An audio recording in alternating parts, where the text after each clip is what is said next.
जरूरी है हमें कौन बनाता है, बहुत महत्वपूर्ण है। एक कारीगर के हाथ में एक खास कारीगरी होती है। जब आप किसी के पास जाकर सूट सिलाते हो, बहनें कहीं जाती है बड़ा सोच समझ कर जाती हैं। भाई लोग अगर किसी टेलर के पास जाते हो आप बड़ा सोच समझ कर जाते हो, क्योंकि बहुत ज़रूरी है कौन बना रहा है। अगर जब आप अपना घर बनाना शुरू करते हो तो आप किसी को ही नहीं दे देते घर बनाने के लिए। आप घर बनाने से पहले भी जांच पड़ताल करते हो, कैसा व्यक्ति है, कैसा मिस्त्री है, कौन कौन सा घर बना चुका है, कैसा बना चुका है। घर बनाने का ठेका किसी को दोगे, आप पहले पता करोगे कौन सा ठेकेदार है और कौन कौन सी इमारतें वो बना चुका है। इतना ही नहीं, जो बड़ी बड़ी कंपनियां हैं या कोई बड़ी बड़ी कंपनियां बड़ी इमारत बनाती हैं, वो भी आगे अच्छी कंपनियों को काम देती हैं, ये देखते हुए कि वो कौन कौन सा काम कर चुकी हैं और कैसी कैसी इमारतें बना चुकी है। स्कूल में जब बच्चों को एडमिशन दिया जाता है, बड़ा सोच समझ कर हम बच्चों को स्कूल में डालते हैं, ये सोचते हुए कि ये इनके भविष्य का मामला है, इसलिए बड़ा सोच समझ कर हम उनको स्कूल में एडमिशन दिलाते हैं, क्योंकि हम चाहते हैं उनकी जिंदगी बन जाए। तो कोई भी ऐसे ही हमको अपनी जिंदगी की कोई खास चीज किसी को ऐसे ही नहीं पकड़ा देते। हम देखते हैं, जांच पड़ताल करते हैं। अगर किसी को किसी कंपनी में नौकरी चाहिए होती है तो कंपनी वाले भी जांच पड़ताल करते हैं, इंटरव्यू लेते हैं, काबिलियत को देखते हैं। सिर्फ डिग्री सर्टिफिकेट ही नहीं, एक्सपीरियंस देखते हैं, इस व्यक्ति को क्या अनुभव है, ये क्या क्या बना चुका है। इसी प्रकार से बाइबल में जब हम पढ़ते हैं, बाइबल में लिखा है परमेश्वर सृष्टि करता है और परमेश्वर भी बनाते हैं। सब कहें प्रभु बनाते हैं। तो जब हमारी जिंदगियों की बात आती है, स्कूल के लिए हो, कॉलेज के लिए हो, किसी और जगह के लिए हो, हम बड़ा चुनकर फैसला लेते हैं। लेकिन इससे बढ़कर हमें अपने आप को प्रभु के हाथ में सौंपना बहुत जरूरी है। अपना जिंदगी परमेश्वर के हाथ में देना जरूरी है, क्योंकि किसी भी टीचर से बढ़कर, किसी भी प्रिंसिपल से बढ़कर, किसी भी कंपनी से बढ़कर वो जानते हैं आपकी जिंदगी को कैसे बनाना है। क्योंकि जब वो कुछ बनाते हैं उनके जैसा कोई भी बना नहीं सकता। कई बार जब मैं पहाड़ों में जाता हूं और मैं उस खूबसूरती को देखता हूं, और मैं बनाने वाले को महिमा जरूर देता हूं, और मैं कहता हूं प्रभु आपने कितना खूबसूरत इस संसार को बनाया, आपने कितनी खूबसूरत दुनिया को बनाया, कितनी खूबसूरत सृष्टि को बनाया। कई बार जब जहाज पे होता हूं, जहाज पे जाते हुए जब मैं नीचे देखता हूं और रास्ते में कई ऊंचे ऊंचे पहाड़ नजर आते हैं, दिल करता है प्रभु की स्तुति करूं। जब आकाश की ओर नजर उठाएं, दिल करता है परमेश्वर की स्तुति करें, क्योंकि जब आकाश कई बार साफ होता है और हमें तारे दिखाई देते हैं, कितना खूबसूरत लगता है। क्योंकि जब प्रभु कुछ बनाते हैं बहुत खूबसूरत बनाते हैं। उनके जैसा कोई भी बना नहीं सकता, कोई भी उनके जैसा नहीं बना सकता। आमीन। वो बेहतरीन परफेक्ट कारीगर हैं। जैसे वचन में लिखा है, मैं मिट्टी हूं, प्रभु आप कुम्हार हो, आप मेरी जिंदगी को बना दो। बाइबल में लिखा है हिज वर्क इज परफेक्ट, प्रभु के काम सिद्ध हैं। प्रभु जब कुछ करते हैं बिल्कुल सिद्ध करते हैं। जब आईफोन लॉन्च हुआ, एप्पल आईफोन आप समझते हो, और कंपनी को बहुत महिमा मिला और लोग कहना शुरू हो गए ये परफेक्ट है, लोग कहना शुरू हो गए ये सिद्ध है, लोग कहना शुरू हो गए इसमें कोई भी कमी नहीं है, लोग कहना शुरू हो गए इसमें कोई भी वायरस नहीं आ सकता। लेकिन आईफोन बनने के बाद बार बार उनको अपग्रेड करना पड़ा, उनको अपने मॉडल्स बेहतरीन से बेहतरीन बनाने पड़े। और कोई भी कंपनी हो, अब वो जिसको परफेक्ट कहा गया अब उसको दिख रहा है उसमें भी कमियां हैं। बड़ी सी कोई भी ऐसी चीज नहीं, कोई भी ऐसी कंपनी नहीं जिसमें कमी ना हो। लेकिन बाइबल में लिखा है जब परमेश्वर ने आकाश बनाया, पृथ्वी बनाई, पंछी बनाए, जानवर बनाए, घास उगाई, पेड़ पौधे बनाए, समुंदर बनाया, जमीन बनाई, प्रभु ने सब कुछ देखने के बाद कहा अच्छा है। प्रभु ने यह नहीं कहा कि अब मुझे अपग्रेड करना पड़ेगा, प्रभु ने यह नहीं कहा मुझे इसको थोड़ा और बेहतर करना पड़ेगा क्योंकि कमियां रह गई हैं। नहीं, जब प्रभु बनाते हैं कोई भी कमी नहीं होती। जब प्रभु बनाते हैं वो 100% परफेक्ट बनाते हैं। वो 100% सिद्ध बनाते हैं। ऐसा परमेश्वर का कार्य है।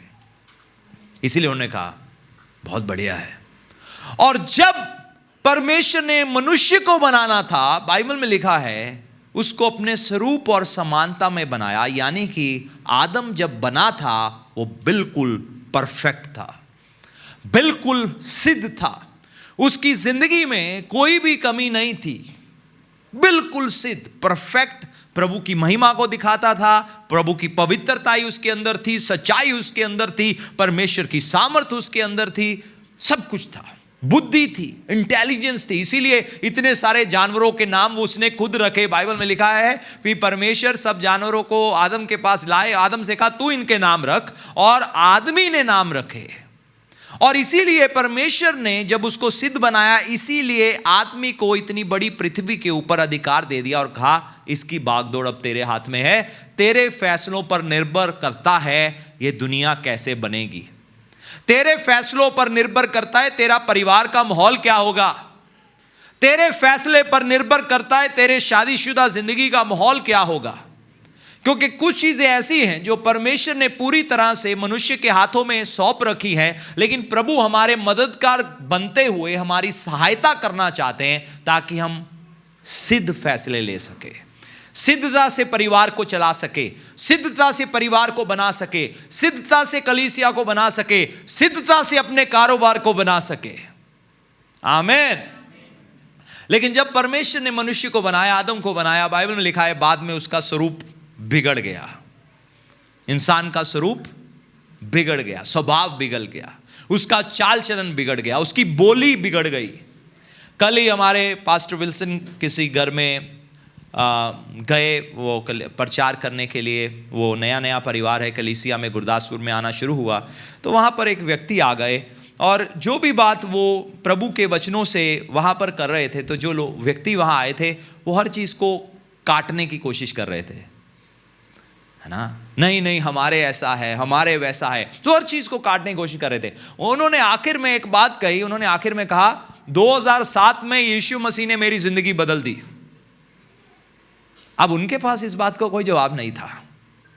क्या वो कहां से गए? कहते मैं गाली देता था, अब गाली नहीं देता, मैं लड़ाई करता था, लड़ाई नहीं करता, शराब पीता था, शराब नहीं पीता, बहुत कमियां थी, मैंने बंद कर दिया अपने जीवन में। अब उनके पास इस बात का कोई जवाब नहीं था, अब चुप कर गए, क्योंकि जिंदगी यीशु बदलता है। आमीन। जोर से ताली बजा सकते हो। आमीन। एक व्यक्ति है आपसे कह सकता है मेरी जिंदगी बदली है जब प्रभु यीशु उसको छूते हैं, क्योंकि कोई भी मनुष्य अपनी सामर्थ्य से, ताकत से अपने आप को नहीं बदल सकता, लेकिन जब हम अपने बनाने वाले के हाथों में अपनी जिंदगी को देते हैं वो हमें बना देते हैं। लेकिन जब आपको बनना है, जरूरी है आपको अपने आप को उसके हाथों में सौंपना है, आपको उसके साथ समय बिताना है और आपको उसके पीछे पीछे चलना है। अगर आप अपने जीवन के मकसद को पूरा करना चाहते हो, यीशु के पीछे चलो, क्योंकि यीशु मार गए, उनको मालूम है आगे क्या है, वो हमारे लिए रास्ता है।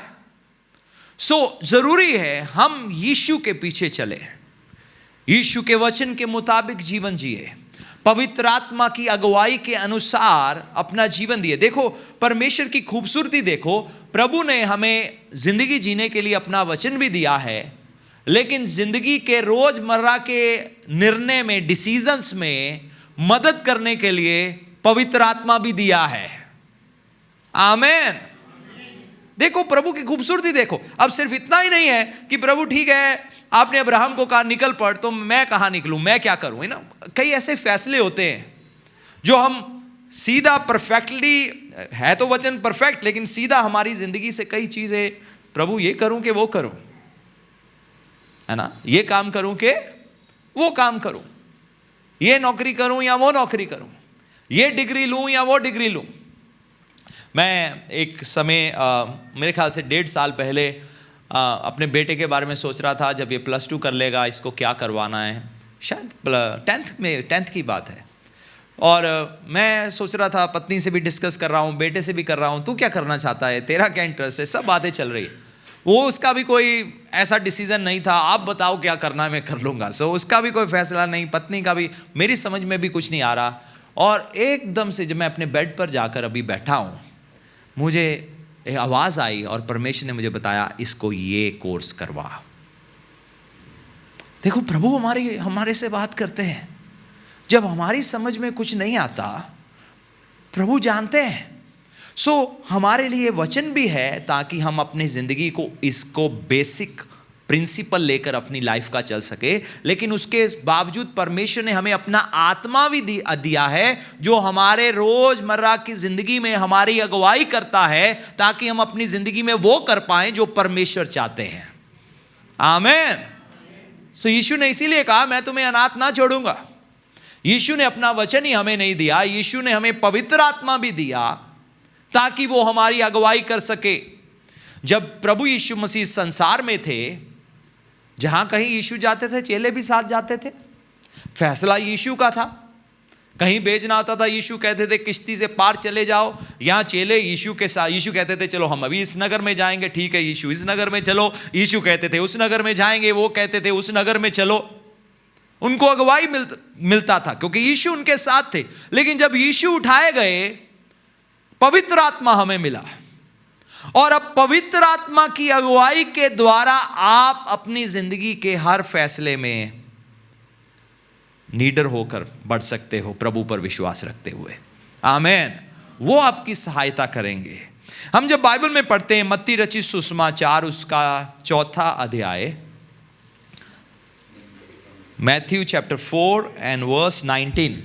मत्ती रचित सुसमाचार उसका 4 अध्याय और हम पढ़ेंगे उसकी 19 आयत। जी पढ़िए। यीशु ने उनसे कहा मेरे पीछे चले आओ तो मैं तुमको मनुष्यों के पकड़ने वाला बनाऊंगा। तो यीशु ने क्या कहा?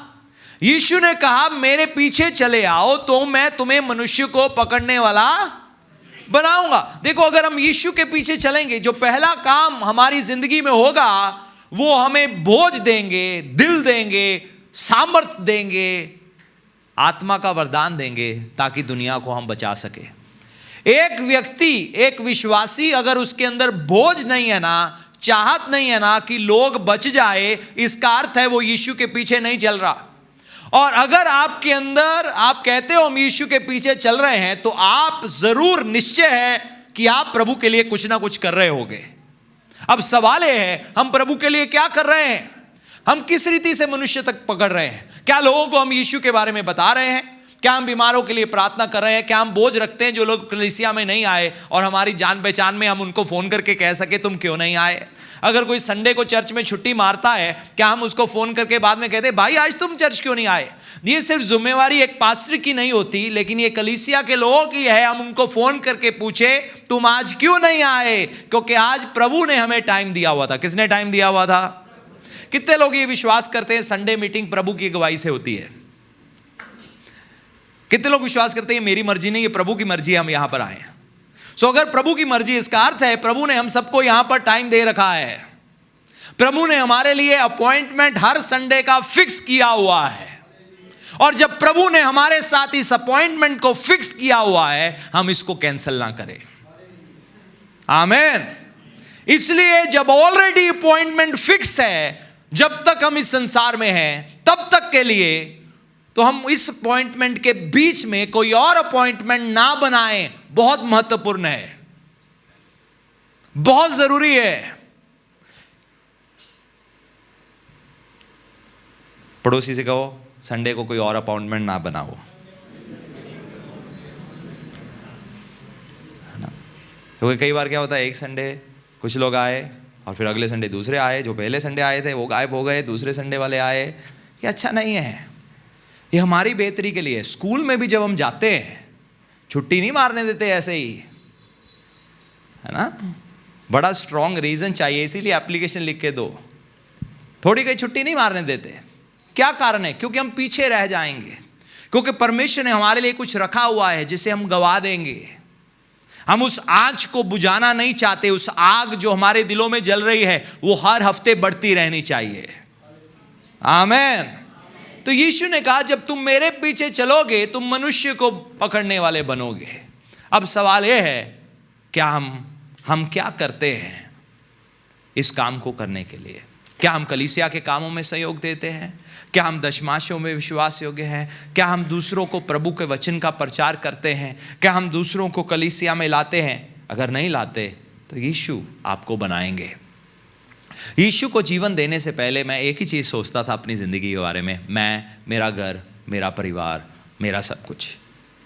बाकियों को नुकसान भी क्यों ना पहुंचाऊं, उनको नुकसान पहुंचा के अगर मेरा फायदा होता है तो अपना फायदा लेने के लिए मैं तैयार रहता था। लेकिन जब यीशु को जाना और यीशु के पीछे चलना शुरू किया, मैं सच बताऊं अगर मेरा कभी पैसा खोया, 10,000 मान लो अगर कभी खोया, और दूसरे का जब मुझे पता लगा 10,000 खोया, मुझे उसका ज़्यादा दुख हुआ अपने वाले की बजाय।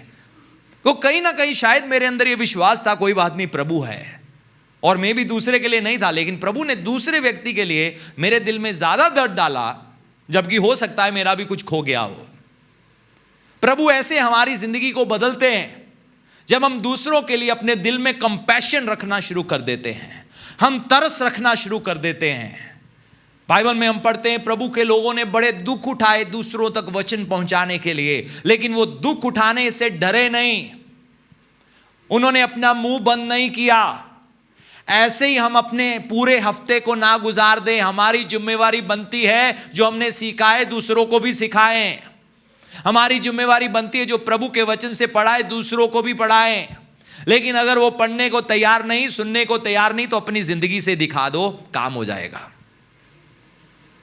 आमीन। क्योंकि कई लोग लेक्चरर्स बहुत अच्छे हैं, कई लोगों को लेक्चर बहुत अच्छा देना आता है घर में, परिवार में, लेकिन जिंदगी से हम दिखा नहीं पाते। वो फिर हम एक लेक्चरार बन के रह जाते हैं, लेकिन उसमें परमेश्वर की कोई भी सामर्थ जाहिर नहीं होती। आमीन। इसलिए जब हम वो बोलते हैं, जो हम करते हैं, उसमें वजन होगा। उसके द्वारा प्रभु का आत्मा आपकी जिंदगी के द्वारा काम करेगा। और याद रखना, शुरुआत आपसे शुरू होती है, शुरुआत हमसे शुरू होती है, शुरुआत मुझसे शुरू होती है। आमीन। हम सारी दुनिया को बदलना चाहते हैं, लेकिन बहुत सारे लोग अपने जीवन में कोई बदलाव नहीं लाना चाहते हैं। प्रभु से कहो, प्रभु मुझे बदलो। अच्छी जगह है कहने के लिए, प्रभु मुझे बदलो। तो यीशु ने कहा, मैं तुझे मनुष्य को पकड़ने वाला बनाऊंगा। उत्पत्ति की किताब 1 अध्याय 26 आयत में हम पढ़ते हैं, खोलने का जरूरत नहीं क्योंकि समय बहुत कम है। वहां पर लिखा है, परमेश्वर ने मनुष्य को अपने स्वरूप और अपनी समानता में बनाया। जब यीशु के पीछे चलेंगे, हम वापस उस स्वरूप में बन जाएंगे जिसमें हम पहले थे। लेकिन ये यीशु के पीछे पीछे चलने से होता है, ये एक बार का काम नहीं है, ये एक प्रोसेस है जिसमें प्रभु हमें बदलते हैं वापस उसी स्वरूप में। रूह में हम बदल चुके हैं, हमारे चाल चलन, हमारे सोच समझ, इसमें बदलाव आने की जरूरत है। तीसरी बात जो हम प्रभु के वचन में पढ़ते हैं, उत्पत्ति की किताब 2:18, वहां लिखा है, फिर यहोवा परमेश्वर ने कहा, आदम का अकेला रहना अच्छा नहीं, मैं उसके लिए एक सहायक बनाऊंगा जो उससे मेल खाए। मैं उसके लिए एक सहायक बनाऊंगा जो उससे। सो प्रभु ने कहा, अब आदम के लिए जो सहायक है ना, वो भी मैं ही बनाऊंगा। तेरे परिवार को मैं बनाऊंगा, तेरी सहायता करने वाले को मैं बनाऊंगा। सो प्रभु बनाते हैं हमारे घर को, हमारे परिवार को, हमारी जिंदगी को। सो हमें परमेश्वर को मौका देना है कि वो हमें बनाए, हमारे परिवार को बनाए। फिर उत्पत्ति की किताब 3 अध्याय 6 आयत में हम पढ़ते हैं, अतः जब स्त्री ने देखा कि उस वृक्ष का फल खाने के लिए अच्छा और देखने में मन भाव और बुद्धि देने के लिए चाहने योग्य भी है, तब उसने उसमें से तोड़कर खाया और अपने पति को भी दिया और उसने भी खाया। देखो यहां पर हम देखते हैं, औरत ने उस फल को देखा और उसने देखा यह देखने में अच्छा है, बुद्धि देने के लिए चाहने योग्य है, तब उसने उसमें से तोड़कर खाया और अपने पति को भी दिया और उसमें भी खाया। लेकिन इससे पिछली आयत पढ़ो, क्या लिखा है? वरन परमेश्वर आप जानता है कि जिस दिन तुम उसका फल खाओगे। अब ये इब्लिस शैतान औरत से बात कर रहा है और वो औरत को कह रहा है कि अगर तू इस वृक्ष का फल खाएगी क्या होगा तेरी जिंदगी में?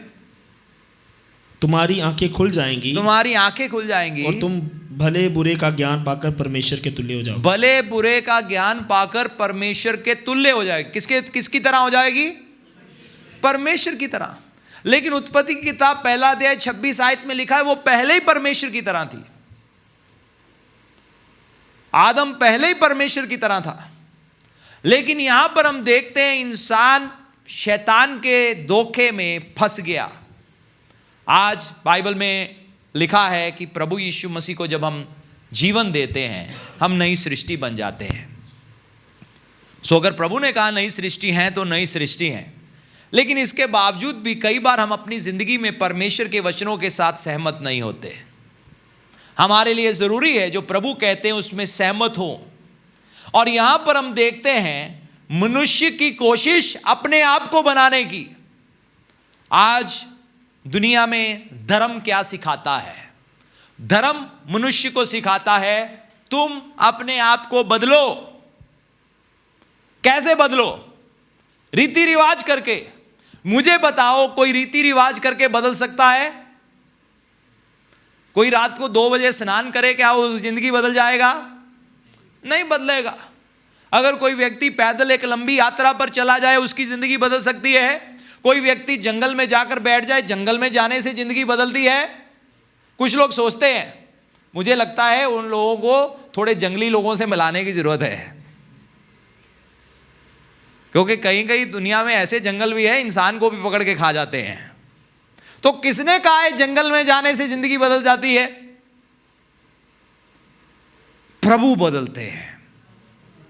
मनुष्य की अपने आप को बदलने की कोशिश फेलियर है। और जब मनुष्य अपने जीवन में बदलाव को नहीं देखता तो वो बीच में रिलीजन को ले आता है अपनी सेटिस्फैक्शन के लिए। सिंपली अपनी संतुष्टि, मैंने कर लिया, मैंने ये रिवाज पूरा कर दिया, मैंने वो पूरा कर दिया, अब सब कुछ ठीक ठाक है। हम अपने आप को नहीं बना सकते। हम शैतान के शिकंजे में फंस जाएंगे। यीशु को बनाने दे, उसके वचनों को हमारी ज़िंदगी बनाने दे। हम सिर्फ इतना ही करें, हम प्रभु की उपस्थिति में जाना सीख जाएं।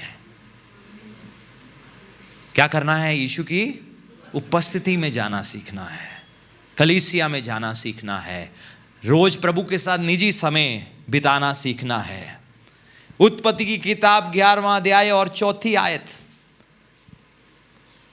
आयत पढ़े। फिर उन्होंने कहा, हाँ। आओ हम एक नगर और एक गुम्मट बना लें जिसकी चोटी आकाश से बातें करे। इस प्रकार से हम अपना नाम करें, ऐसा ना हो कि हमको सारी पृथ्वी पर फैलना पड़े। सो यहां पर हम देखते हैं इंसान की एक और खुद की कोशिश। बाइबल में लिखा है इंसान पृथ्वी पर बढ़ना शुरू हो गया और उसकी गिनती पृथ्वी पर बहुत बढ़ गई। और जब मनुष्य पृथ्वी पर बहुत बढ़ गया तो उन्होंने कहा आओ हम एक नगर को बनाए, एक ऊंचे गुम्मट को बनाए, ऐसा ना हो हम पृथ्वी पे फैल जाएं, आओ हम वो बनाकर अपना नाम करें। लेकिन बाइबल में लिखा है परमेश्वर ने कंफ्यूजन डाल दिया। यहां पर पहले एक ही भाषा थी दुनिया में, और यहां जाकर उत्पत्ति की किताब 11वां अध्याय 7वीं 8वीं आयत जब आप पढ़ोगे आप देखोगे वहां पर जाकर अलग अलग भाषाएं दुनिया में बन गई। कोई हिंदी बोल रहा है, कोई उर्दू बोल रहा है, कोई पंजाबी बोल रहा है, कोई अरामिक बोल रहा है, कोई इब्रानी बोल रहा है, कोई यूनानी बोल रहा है। यहां पर जाकर प्रभु ने एक ऐसा काम किया, परमेश्वर को मनुष्य की भाषा में गड़बड़ी डालनी पड़ी मनुष्य के फायदे के लिए। प्रभु की इच्छा थी मनुष्य पृथ्वी पर भर जाए, प्रभु की इच्छा थी मनुष्य नम्र बना रहे। लेकिन जब मनुष्य इकट्ठा था वो कहता था हमारे लिए अब प्रभु की जरूरत नहीं है, हमें प्रभु की जरूरत नहीं है, उसके बिना हो जाएगा, प्रभु के बिना चल जाएगा, प्रभु के बिना इस नगर को बना लेंगे। और बाइबल में 11:6 में पढ़ते प्रभु ने भी कहा ये बना लेंगे। लेकिन मैं नहीं चाहता मनुष्य कोई ऐसा काम करे अपने जीवन में जिसमें उससे घमंड पैदा हो, क्योंकि घमंड शैतान का एक फल है, एक फ्रूट है, सैटन का एक बुरा फल। वो घमंडी है और वो मनुष्य के अंदर ऐसा घमंड डालना चाहता है ताकि हमें महसूस हो मुझे नहीं प्रभु चाहिए, मैं ठीक ठाक हूं, प्रभु के बिना चलेगा, मुझे कलीसिया जाने की जरूरत नहीं, मुझे बाइबल पढ़ने की जरूरत नहीं, आई एम ऑल राइट। ये बाइबल पता किन लोगों के लिए है? मुझे ऐसे लोग मिले हैं जिन्होंने मुझे कहा ये बाइबल ना पापियों के लिए है, ये बाइबल गुनहगारों के लिए है, जो लोग बड़े गलत है ना। एक दिन मैं ऐसे ही शायद आंध्र प्रदेश से एक ट्रेन में वापस आ रहा था, और वहाँ से वापस आते हुए तो मेरे पास फ़ोन में एक वीडियो था, क्योंकि हमने मिज़ोरम में मीटिंग किया। तो वो मीटिंग एक मेडिकल कॉलेज में हुआ, ये नर्सिंग कॉलेज था, मेडिकल कॉलेज था, मेडिकल स्टूडेंट्स थे, तो वो लड़कियों का कॉलेज था। तो हम और हमारे एक दो साथी हम वहाँ पर मीटिंग किया, और प्रभु का ऐसा वहाँ पर स्पर्श हुआ उन सब लड़कियों के ऊपर। अब लड़कियाँ रोज़ जोर से रो रही है, कोई गिरी हुई है, कोई टेबल पर रो रही है, कोई घुटने पर आकर रो रही है, हर कोई, और रोने की आवाज़ दूर दूर तक जा रही है। और हमारे पास उसके कुछ वीडियो थे। तो जब मैं रास्ते में ट्रेन में सफ़र कर रहा था तो मैं किसी को प्रभु के बारे में बताना शुरू हो गया कि प्रभु ज़िंदगी को कैसे बदलते हैं, प्रभु कैसा काम करते हैं। तो वीडियो उसको एक दो वीडियो और दिखा रहा था, कोई मिरेकल के या चमत्कार के, बीच में वो वीडियो आ गया। तो उसने इस वीडियो को देखा, कहता ये क्यों रो रहे हैं? उसने पूछा ये क्यों रो रहे हैं? मैंने कहा प्रभु ने इनको छुआ है। ये था ये पक्का बहुत बड़े पापी होंगे इसलिए इतना रो रहे हैं, है ना। तो ऐसे मुझे किसी ने कहा ये बाइबल की हमें ज़रूरत नहीं है, हमें प्रभु के साथ समय बिताने की ज़रूरत नहीं, हमें चर्च जाने की ज़रूरत नहीं, हम बहुत अच्छे हैं, ये रिलीजियस लोगों का काम है, ये दूसरे लोगों का काम है, जाने दो उनको, हम नहीं जाएंगे, हम ओके, देखो हम समाज सेवा भी करते हैं, हम कपड़ा भी बांट देते हैं, हम ये भी कर देते हैं, वो भी कर देते हैं। ये घमंड है, प्राइड है। और ऐसे हम पूरी तरह से फलवंत नहीं हो सकते, कुछ हद तक हो सकते हैं ऑफ कोर्स, क्योंकि प्रभु ने बुद्धि दिया है, लेकिन संपूर्ण फलवंत नहीं हो सकते बिना प्रभु के। अगर परमेश्वर उनकी भाषा में गड़बड़ ना डालते तो मनुष्य पृथ्वी भर में फैलता ना। और हमें नहीं मालूम कल को क्या हो जाता, पता नहीं, वो एक दूसरे को मार डालते, हमें कुछ भी पता नहीं। प्रभु जानते हैं कि प्रभु ने ऐसा क्यों किया, इसमें मनुष्य की बड़ी बेहतरी थी। आमेन। फिर उसके बाद उत्पत्ति की किताब 17 अध्याय और 6 आयत जब हम पढ़ते हैं, 17 का 6, वहां पर लिखा है मैं तुझे अत्यंत फलवंत करूंगा, मैं तुझे अत्यंत फलवंत करूंगा। सो यहां पर भी हम देखते हैं परमेश्वर कहते हैं मैं तुम्हें फलवंत करूंगा। प्रभु ने अपने वचनों में कहा तू मेरी उपस्थिति में चल और सिद्ध होता चला जा। क्या होता चला जा? सिद्ध होता चला जा। मैं तुझे फलवंत करूंगा, तू फलवंत होता चला जा, तू कामयाबी से कामयाबी की ओर बढ़ेगा, तू जिंदगी के मकसद को पूरा करेगा अगर तू मेरी उपस्थिति में बना रहे, अगर तू मेरे पीछे चले, अगर तू मेरे साथ होकर जिंदगी में आगे बढ़े। व्यवस्था विवरण 28 का 11 में लिखा है, प्रभु कहते मैं तुझे पूंछ नहीं सर बनाऊंगा, टेल नहीं हेड बनाऊंगा। आमेन। क्या बनाऊंगा? हेड बनाऊंगा। ये प्रभु का अपने कलीसिया के लिए दर्शन है, सिर्फ एक ही विश्वासी के लिए नहीं, हर एक विश्वास करने वाले को परमेश्वर इस संसार में सर बना के खड़ा करना चाहते हैं। प्रभु हमें फलवंत करना चाहते हैं, लेकिन उसके लिए जरूरी है हम प्रभु के साथ समय बिताएं, प्रभु की उपस्थिति में आने में वफादार बने रहे, प्रभु के साथ चलते रहे, हयात ना छोड़े, उनको थाम कर रखे, उनके साथ संगति करते चले जाएं। आप अपने जीवन में एक बड़े परिवर्तन को देखोगे। बेशक समय लग जाए, लेकिन प्रभु इंसान नहीं है।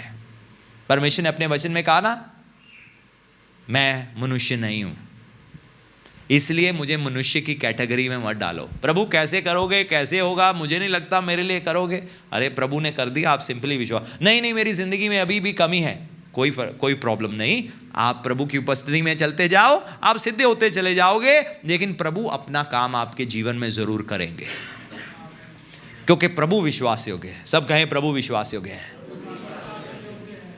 लेकिन कैसे बनता है एक मनुष्य? प्रभु की उपस्थिति में। मूसा को परमेश्वर ने जलती झाड़ी में दर्शन दिया, मूसा को दिखाया, मूसा देख मेरी सामर्थ को, बहुत ज्यादा टाइम नहीं बिताया, लेकिन उसके बाद प्रभु की सामर्थ के द्वारा जब वो मिस्र देश में से इजरायली लोगों को निकाल के लाया, फिर वापस पहाड़ पर गया, 40 दिन 40 रात उस पहाड़ पर बिताए। यहां जाकर मूसा के जीवन में परिवर्तन होना शुरू हुआ। पहले सिर्फ शक्ति थी, चिन्ह चमत्कार थे, बड़े बड़े चमत्कार हुए उसके द्वारा, लेकिन परिवर्तन उसके बाद जब 40 दिन और 40 रात वहां बिताया, वहां परिवर्तन आया। प्रभु के साथ समय बिताकर गिफ्ट ले लिया, वरदान ले लिया, क्योंकि बुलाहट थी, लेकिन परिवर्तन प्रभु के साथ समय बिताकर आया। उसको भी जरूरत मालूम था, मुझे प्रभु के पास जाना है, मुझे जानना है, मुझे जिंदगी कैसे जीना है। वहां पर प्रभु ने उसको 10 हुक्म दिए परिवर्तन के लिए। चमत्कार थे, विश्वास था, जिंदगियों में परिवर्तन नहीं था। वचन नहीं था तो मन फिराव नहीं था, क्योंकि लोग अपनी मनमर्जी कर रहे थे। क्योंकि जब मूसा ऊपर गया, और बाइबल में लिखा है जब उसको थोड़ा समय लग गया तो लोग पीछे से खेलना कूदना शुरू हो गए, यानी कि हर गलत चीज काम करना शुरू हो गए, क्योंकि उनको इस बात की समझ नहीं थी। और बाइबल में लिखा है उन्होंने अपना सोना चांदी सब कुछ लेकर एक जानवर बना लिया उसकी पूजा करने के लिए, उसकी आराधना करने के लिए। अरे मूसा को बहुत टाइम लग रहा है, चलो हम अपनी समझ से कुछ बना लें। एक जानवर बना लिया, और मूसा हुक्म लेकर आ रहा है, तू अपने लिए कोई मूर्ति गढ़ के ना बनाना, प्रभु की ओर से। लेकिन जब प्रभु की उपस्थिति में समय बिताया, उसको वो प्रकाशन मिला, उसको वो समझ मिली कि जिंदगी कैसे जीनी चाहिए, कैसे जिंदगी में आगे बढ़ना है। वो समझ पाया अपने जीवन के संपूर्ण उद्देश्य को, कि परमेश्वर मेरे से क्या चाहते हैं। अभी तो सिर्फ एक ही चीज मिली थी, जा छुड़ा कर ला, छुड़ा कर बाहर ले आया। आगे प्रभु आगे क्या है, अब उसके बाद क्या। और प्रभु की उपस्थिति में जाकर उसको मालूम पड़ा, अब मुझे मालूम है मेरी जिंदगी का मकसद क्या है। आपकी जिंदगी का मकसद पता क्या है? मनुष्य को पकड़ने वाले हैं बहुत सारी चीजों में। जो सबसे महत्वपूर्ण मालूम है, यीशु मसीह अभी भी क्यों नहीं आए? क्योंकि शायद कुछ लोगों तक अभी वचन नहीं पहुंचा। तो इंतजार किस चीज का है? इसी चीज का तो इंतजार है, ताकि आगे भी वचन पहुंच जाए, आगे भी तो कलीसिया सिद्धता में बढ़ जाए, ताकि, क्योंकि प्रभु नहीं चाहते कोई भी नष्ट हो। तो अगर प्रभु ने समय बढ़ाया है, हम नहीं जानते, क्योंकि समय सिर्फ पिता ही जानते हैं। लेकिन अगर पिता ने समय बढ़ाया है, ये नाश होने वालों को बचाने के लिए बढ़ाया है। आमीन। और मूसा जिंदगी भर उस उद्देश्य को समझता हुआ वही कार्य अपने जीवन में करता रहा, कि इज़राइल कौम इस पार ही नाश ना हो जाए, मुझे इनको यर्दन के दूसरी तरफ लेकर जाना है। बेशक बाद में परमेश्वर ने उसके सहायक को उसके साथ खड़ा किया, यहोशू उसके बाद आगे लेकर गया, क्योंकि मूसा की ज़िंदगी का सफ़र ख़त्म हो गया। लेकिन वो ज़िंदगी भर उसी चीज़ के लिए जीता रहा, मेरी ज़िंदगी के द्वारा प्रभु का महिमा होना चाहिए। आए हम अपनी आंखों को बंद करें। मैं चाहता हूँ वर्शिप टीम वापस ऊपर आ जाए और हम प्रभु से कहें, प्रभु मेरी ज़िंदगी को बनाओ, प्रभु मुझे बनाओ, मुझे बनना है, मुझे वैसा बनना है जैसा आप चाहते हो। आप चाहते हो जैसे आप बनाना चाहते हो। कई बार ज़िंदगी के टूटेपन में निकलते निकलते बहुत लोग कड़वाहट से भर जाते हैं, बहुत लोग कड़वाहट से भर जाते हैं, क्योंकि ज़िंदगी के टूटेपन से निकले हैं। बहुत लोग फरेब में से, धोखे में होकर गुजरते हैं। अब उन पर किसी पर विश्वास करना कठिन लगता है, क्योंकि उनके उन हालातों ने उनको वैसा बना दिया है।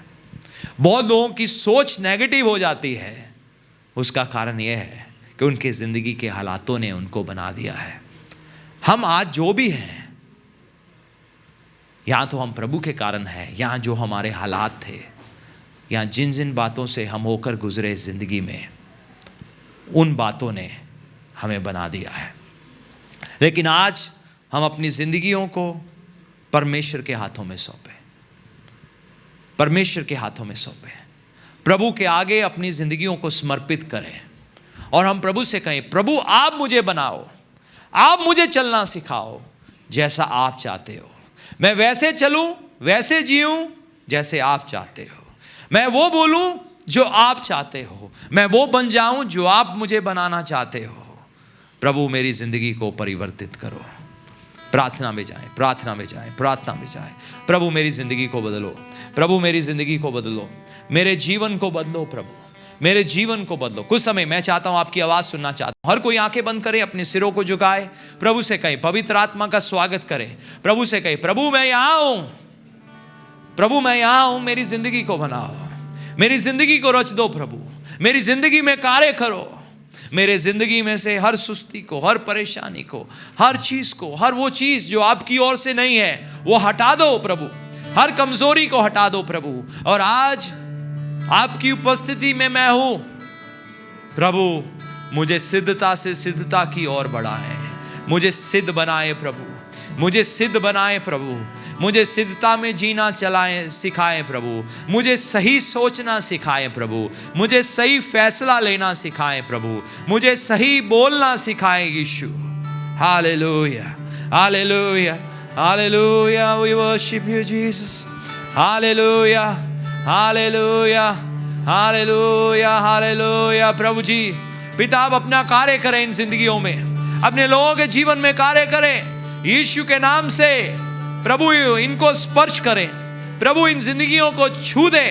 इन जिंदगियों में मैं बदलाव की घोषणा करता हूं, आपके अनुग्रह की घोषणा करता हूं, आपके सामर्थ की घोषणा करता हूं यीशु के नाम में।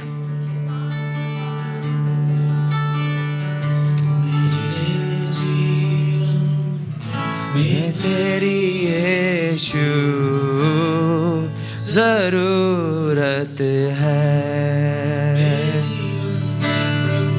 मेरे जीवन में तेरी यीशु जरूरत है, मेरे जीवन में तेरी यीशु जरूरत है, मेरे जीवन में तेरी